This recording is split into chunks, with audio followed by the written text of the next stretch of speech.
Obrigado por este hino. Sim, a ter preparado este momento tão solene, mais um estudo na sequência, o segundo no caso. E o assunto que vamos falar hoje é uma continuidade do assunto do mesmo que tratamos ontem. E o assunto que falaremos amanhã dará sua continuidade nos estudos de sábado à tarde. Está assim organizado o nosso painel, aí de quem se distrair nesta maratona.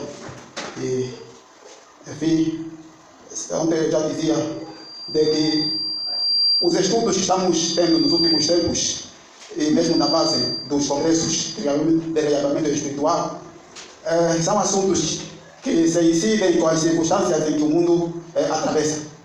E isto também não deixa de abranger o cenário eclesiástico, como organização da igreja. Também os assuntos vão ser atinentes ao circuito. Como é que a nossa liderança anda, como é que a nossa igreja anda, e estas mensagens todas batem em todos os aspectos. E é minha natureza que quando estiver a falar dos assuntos do céu, eu faço uma abrangência, atingindo até os níveis sociais que o mundo reúne. E os governantes não ficam de parte. Pois Deus estava dando a mensagem que o Evangelho é abrangente, muito abrangente. Por isso mesmo que até ontem introduzimos o sermão, o assunto com o episódio dos 2 reis. E como dizia, é uma continuidade do assunto de ontem. Lembro-vos que quando ontem falamos daquele pedido que o rei Josafá fez a Deus, quando se viu cercado de seus inimigos, e ele dizia assim mesmo a Deus: porventura, ó Deus nosso, não lançaste tu fora os moradores desta terra, de diante do teu povo Israel, e não adeste a semente de Abraão, teu amigo, para sempre? Segundo as Crônicas 20, verso 7. E Isaías também enfatizou esta amizade de Deus com Abraão no capítulo 41, verso 8. Tiago também, já no Novo Testamento, realça no capítulo 2, verso 23. Onde já fomos dar volta a este tipo de amizade que Deus criou com Abraão. E, enfim, mas o que nos importa um pouco na continuidade deste estudo é saber que em que circunstância Josafá pede a Deus. Afinal, tudo indica que é naquela circunstância em que ele havia já assistido àquele cenário em que ele se envolveu com seu amigo Acabe, porque ele testemunhou a derrota do seu colega lá na batalha, até mesmo a morte dele. E ele, quando chegou nas suas paragens lá na sua terra, reúne agora o seu povo. E, aliás, também, tanto nessa circunstância em que ele estava também, agora é a vez dele de ser cercado pelos seus inimigos. Tomara que pedisse também agora o socorro ao seu colega Acabe, mas não podia. O plano falhou, porque Acabe havia morrido. Ele aprendeu uma lição. E com os homens negativos, afinal também podemos aprender lições. Que de lá ele agora clama a Deus. E até mais adiante ele fez mesmo um apelo ao seu povo de crer nos seus profetas. Ele dizia, em 2 Crônicas 20, verso 20: credeis no Senhor vosso Deus, estareis seguros. Credeis nos seus profetas e sereis prosperados. Só isto indica que, afinal, sempre que há alguma lamentação no sistema de toda uma liderança, seja governamental ou mesmo eclesiástica, há muita lamentação marcante no cenário da função. Assim há um anátema, assim há alguém que desobedeceu algo relacionado com as providências divinas. Por isso que ele invocou a acreditar em Deus e aos seus profetas para que sejam prosperados. A prosperidade só vem na obediência à vontade aos ditames de Deus. Se estamos falando deste tema, fundamentados na Bíblia e focados na missão, e eu estou enfatizando muito a questão de focar na missão, então, se queremos prosperar, a obediência aos seus mandos tem que estar à frente. Mas há uma coisa há um rei aí, Amazias. A forma como ele procedeu, ainda vamos demorar um bocado aqui. Amazias é outro, depois de Josafá. Parece que não havia aprendido bem a lição que Josafá apregoou, o apelo que Josafá apregoou, porque é um rei em continuidade na ordem dos reis de Judá. Amazias, um profeta, vem e lhe diz: olha, Amazias, isso que você está fazendo não está certo. E sabe o que ele responde? Ele diz: será que até está no texto no mesmo capítulo 2 Crônicas 25, verso 16, desse mesmo livro? Amazias responde ao profeta e diz: puseram-te por conselheiro do rei? Cala-te. Gente, é assim. Mas o profeta depois de responder, ele diz. Então, o profeta respondeu. O profeta parou e disse: bem vejo eu que já o Senhor deliberou destruir-te, porquanto fizeste isto e não deste ouvidos a meu conselho. É assim. Aqui, Amazias, eu lhe dei razão. Escutem-me, vamos nos acompanhar. Não é tudo, às vezes, é para criticar logo na dianteira. Primeiro ainda escute bem. Isso mesmo na vivência nossa social também conta. Nem tudo, quando você está logo no primeiro cenário de o erro do outro, para assim já é erro e pronto para condenar. Pronto. É isso que já aprendemos ontem. Para os que vinham ontem apanhar alguma coisa. Não adiante ainda, investigue. Para que a condenação tua seja segura. Eu ainda não adianto condenar Amazias. Não adianto ainda. Sabe por quê? Porque se o rei diz que será que você te meteram já como conselheiro do rei? Cala-te. Isso está a dizer que dá razão em que os chefes nunca podem ser aconselhados pelos inferiores. Nunca. Os chefes, por natureza, os líderes, eles já têm seus conselheiros. Todo um líder, o conselheiro dele mesmo, é líder igual, ou mesmo superior a ele. Este sim é conselheiro. Parece que a própria vida ensina isto. É muito difícil um inferior, e isso não acontece. Se um inferior ir aconselhar um superior, é o momento do superior parar e assustar, porque não é normal. É como uma criança mesmo, vem até você, pai, como mais velho, e ela vai usar as expressões de adulto. Entenderam bem? Isso. A criança pequenita chega até a você e expressa a linguagem de adulto. O adulto fica assustado e fica atento, maravilhado a ver o cenário. É isto que os líderes da terra, até mesmo eclesiásticos, deviam encarar como algo sério. Como algo sério. Semana passada, um amigo ligou-me e é muito versado, eu até lhe dou já o nome de escapador da história da nossa igreja em Angola. E dele eu tirei uma inspiração de que, afinal, é o momento que é o momento em que se constituísse um conservador do arquivo histórico da nossa igreja em Angola. É verdade. E ainda bem que estamos nos momentos frescos em que é só agora que ainda estava a começar os mandatos da nossa igreja, da nossa organização. Ainda bem, ainda não há tempo de pensar bem nisso. Mas, a quem você vai se dirigir a dizer que esta proposta pode valer? Quem vai te ouvir? Esta visão, eu vi que era uma grande providência que chega nos dados momentos. Os grandes homens da terra, muitas vezes, perderam conselhos dos pequenitos, mas que são conselhos que lhes ajudariam para muito tempo na sua vida e no exercício dos seus trabalhos, das suas funções. E Amazias diz: não, cala-te. E colheu o que colheu. Na verdade, colheu o que colheu. Porque o profeta só diz: eu vejo que até aí você já caiu. Até aí você já não está escondendo, você já apostatou. Existem certas atitudes que às vezes os outros nos apresentam depois do nosso conselho, ou mesmo nós é que fomos aconselhados por eles, mas a maneira como nós viemos a nos comportar, os outros espirituais como são, vão concluir, vão dizer: Clementino, não há hipótese, não vale a pena. Não vale a pena mais falar com o Clementino, ele já caiu, ele já está destituído. Os espirituais é fácil eles tirarem conclusões, porque eles vão medir a dimensão com que a resposta deste homem vem diante de um assunto sério. Então, com questões sérias nós não devemos brincar, afinal, sobretudo diante deste tema, não é focados na missão. Escutem bem, se assim não for, para lá do nenhum onde vamos. Ontem falamos da unidade. A unidade consiste em ouvirmos uns aos outros nas propostas e tudo mais, assim que vamos longe. Este amigo vinha dizendo assim, a sua primeira intervenção foi: pastor, como é? Aqui está o projeto do livro, daquele nosso livro. Porque eu escrevi um livro, está aqui, até trouxe, está aqui. E eu dizia, ainda estou no intermitente, aquelas piscas aí. Estou parado.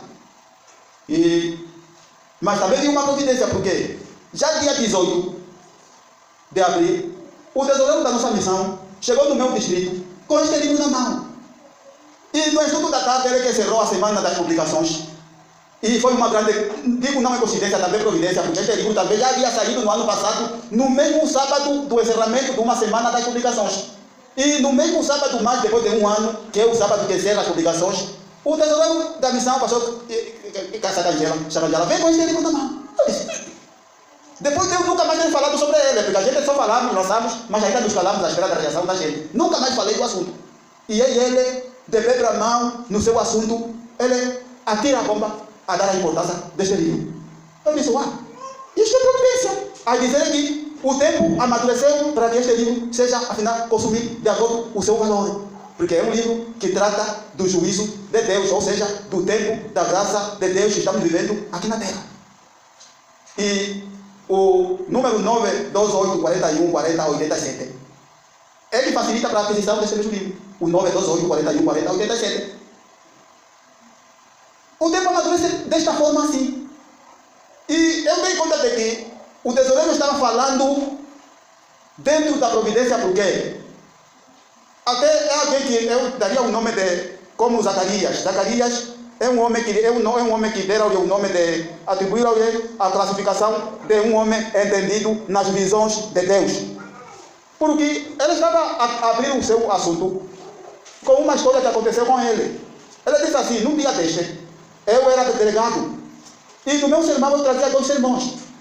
E um deles falava da moeda perdida, a parábola, e o outro do outro assunto. Agora estava naquela, qual é o sermão que vou falar? Não, vou na igreja, vou ver o ambiente. O ambiente, a providência vai me indicar qual é o melhor sermão que dá para pregar. Dizem que assim que eu sentei a ver qual é o sermão, lá naquela hora do ofertório, alguém lá distante, a moeda lhe cai. Assim que a moeda lhe cai, diz que a moeda rolou mesmo no corredor, em direção a mim. E ele diz, o sermão que vou falar é que é a moeda perdida. Estamos em tempos de vivermos o entendimento, de sermos entendidos das providências do Senhor, como funcionam. Sobretudo diante do foco na missão. Porque sem este tipo de atenção, vamos nos perder.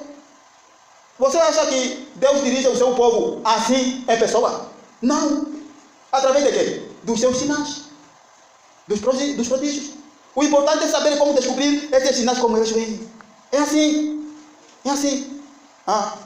Agora, se um sinal te vem e você refila, a conclusão que vai vir sobre você é como esta que mereceu a Masias, a ter dito assim. Ou você, eu vejo que você já estás destituído. Se este tipo de mensagem chega até a você, é melhor chorar, porque não há mais hipótese.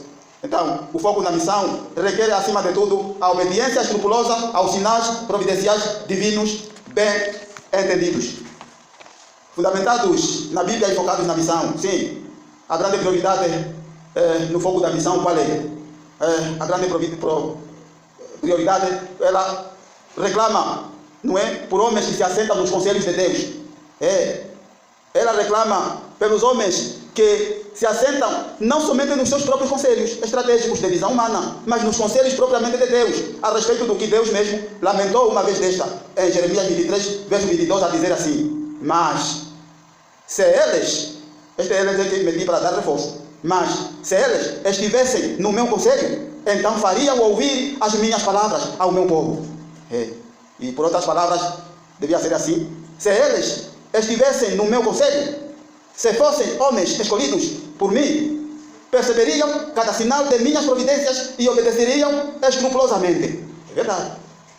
E outra linguagem ainda seria esta: se eles estivessem no meu conselho, não desautorizariam a minha aprovação que eu mesmo tenho dado àqueles que sempre salvaguardei como a menina do meu olho, aqueles aos quais eles sempre desvalorizaram e menosprezaram, achando-se a si próprios imaculados. E ainda outra versão, noutra linguagem seria: se eles estivessem no meu conselho, cumpririam aquelas palavras proféticas que uma vez coloquei nas suas bocas, e as proferiram mesmo, sem quererem, tendo deixado-as cair eles próprios por terra. E ele, Deus, diria: providenciei-lhes todas as condições favoráveis para que cumprissem com todos os indicativos de minha ordem. Andei com eles pelos sinais que eles mesmos viram e confirmaram, mas ignoraram tudo e assim me traíram.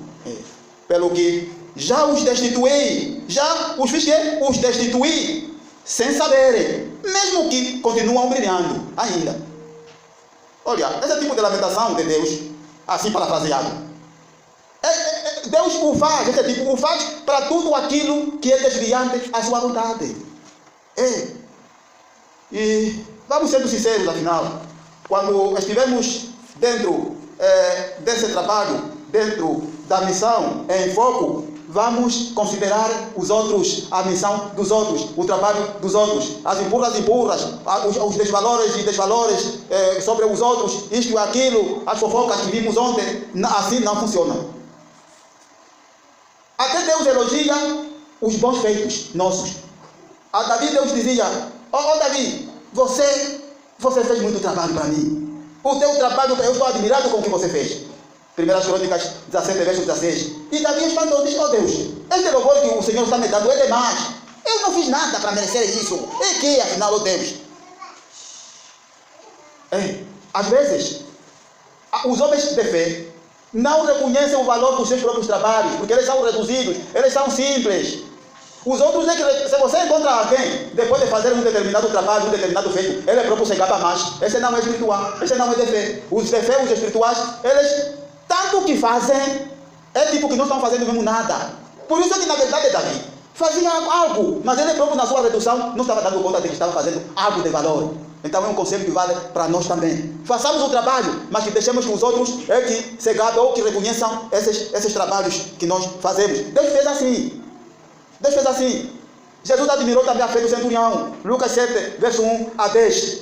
Quando esse centurião diz: olha, a minha filha está doente, ou meu filho, ou meu soldado está doente. Jesus, cure. E Jesus diz: opa, vamos então, dirija na tua casa, vamos. Não. Você não pode entrar por baixo do meu teto. Ordena só, vai se cumprir. Jesus diz: a tua fé é forte demais, que nem Israel encontrei. Até Jesus admira, chega no ponto de admirar a nossa fé, a fé do homem. Uma vez fui procurar a peça do tio João, e quando é uma peça que custou muito para encontrar no banco, e ele, ao me dar essa peça, eu disse: tio João, é quanto? Disse: não, leva essa de graça. Não pode. Diga não, tio João, pelo menos toma só desses 5 mil só de saldo. Faz favor. E ele recebeu. E eu depois disse: Deus te abençoe. Sabe qual é a resposta que ele me deu? Ele disse: já estou abençoado. Eu fiquei naquela. Esse tipo de resposta é pela primeira vez que eu ouço: já estou abençoado. Afinal, nesse mundo, existem pessoas já convictas mesmo de que já andam abençoadas. Mas vamos encontrar aquelas pessoas que a bênção já veio, mas ainda andam a lamentar mais. As outras estão lá com os bimbudos nas cabeças e tá, sem alguém que lhe auxilia, porque se calhar não tem marido, 4 coisas assim. Ela que tem condições, pelo menos tem casa, tem um marido que lhe traz um bocado de quilo de fuba e tudo mais, lamenta mais. É preciso reconhecermos o crente verdadeiro, afinal, deve andar já com a convicção de que você já anda abençoado. Afinal, nós já estamos abençoados há muito tempo. O tio João me ensinou muito. Significa que se você, como crente, chega ainda no momento de perceber, ou seja lá, de concluir que ainda andas em crise, então está a dizer que continuas amaldiçoado. Você não tem bênção. Não faça isso. Não faça isso. E nós também temos que não basta admirar só a fé dos outros. É preciso que os outros também admirem a nossa fé, a potencialidade da nossa fé. É assim. Demonstramos aquela fé que até estremece o céu. É assim.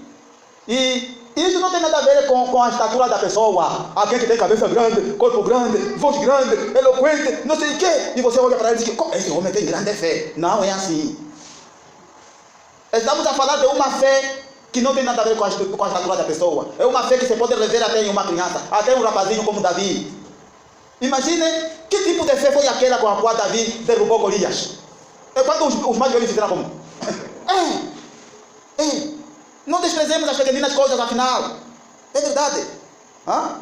E eu quero terminar aqui com uma experiência minha pessoal, que numa viagem que eu fiz, isso de falar da fé que não funciona nos grandes, até parte dos pequenos, eu até fiquei naquela, como é que Deus vai me atender também eu mesmo assim, porque até certo ponto muito simples, geralmente quando olham para aquelas pessoas que brilham muito, ele fica com medo, até chegar perto dele, consegue? Não consegue, ele fica naquela, este é santo, este é santo.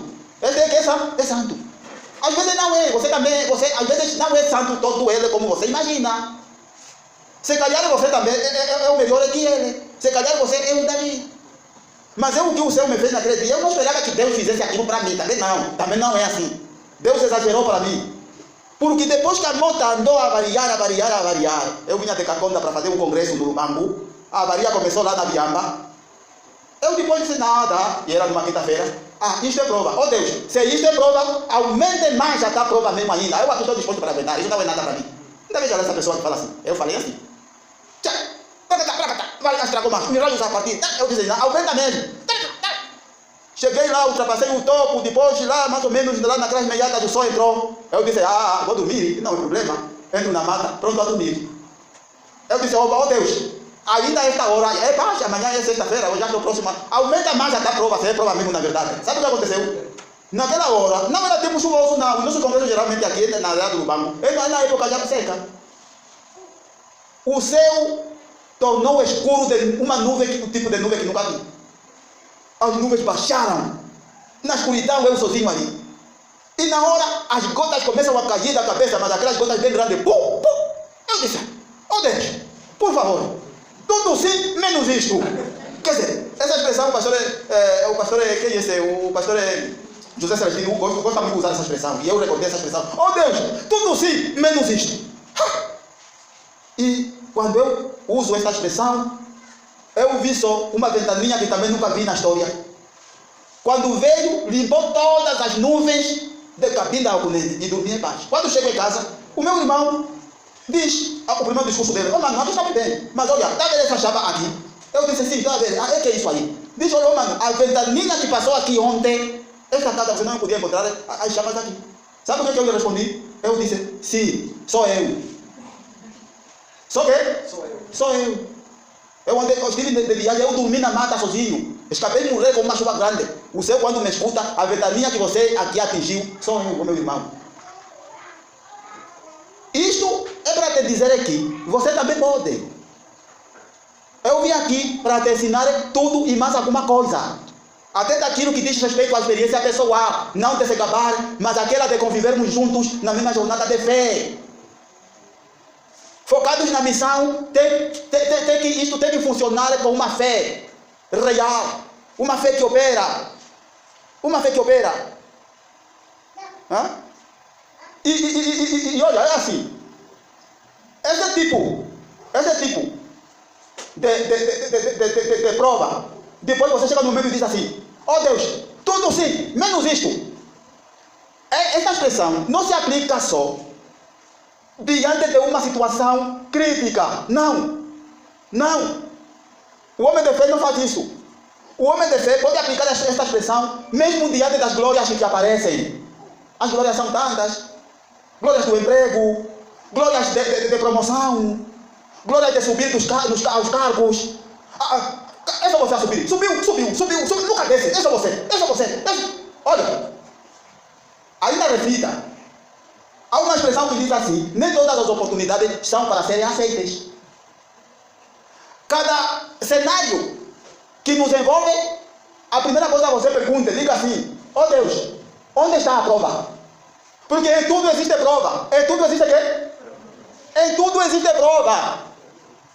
Deus, estou subindo muito. Deus, onde está a prova? E pode chegar num momento que você diz assim, Deus, tudo sim, menos isto. Assim você diz, onde estou indo, é longe demais, aí também não mais. Assim é que somos sinceros. Hoje em dia encontramos pessoas que, até crentes mesmo, fazer festa quando ele virou ancião, vai fazer festa em casa. Oh, você. Isso é para festejar isso. Você já questionou onde está a prova? Neste cargo aí. Está vendo como é? É delirar, é assim, é delírio. Em tudo tem prova. Em tudo tem prova. Em tudo tem prova. E Jesus, na sua parábola da ovelha perdida, mostrou também uma sua dimensão do foco na missão. E quando ele, nessa parábola, ensina a forma como achar os perdidos.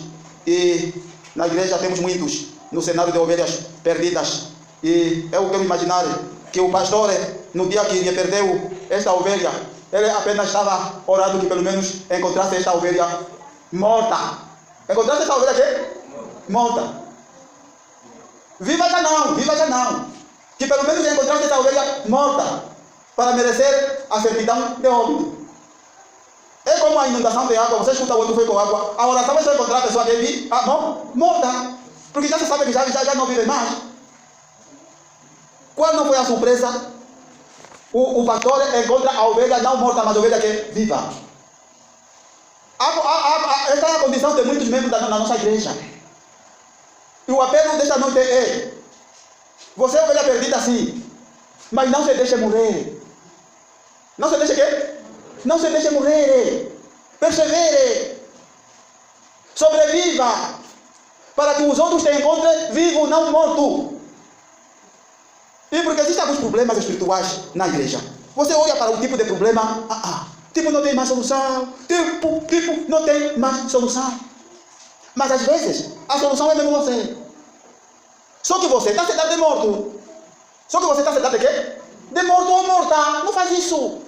Sobreviva para que os outros te encontrem vivo e te resgatem o mais facilmente possível. É assim.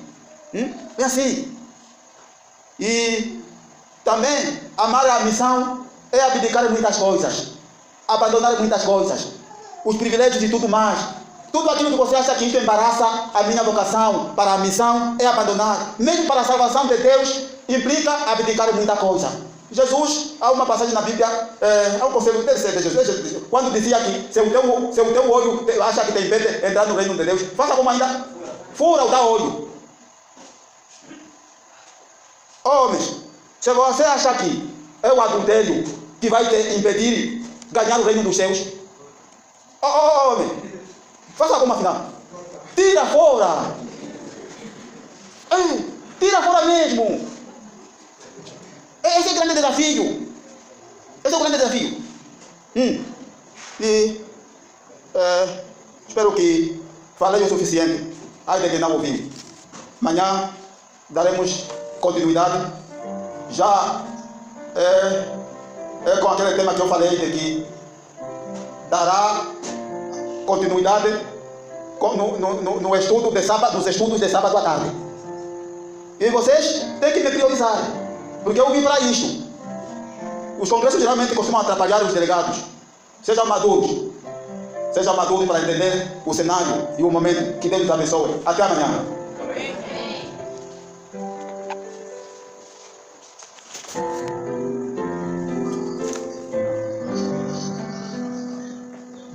Agradecemos pela mensagem que chegou até a nós. Só para dizer que assim estamos a terminar com o estudo desta tarde. Convite número 503.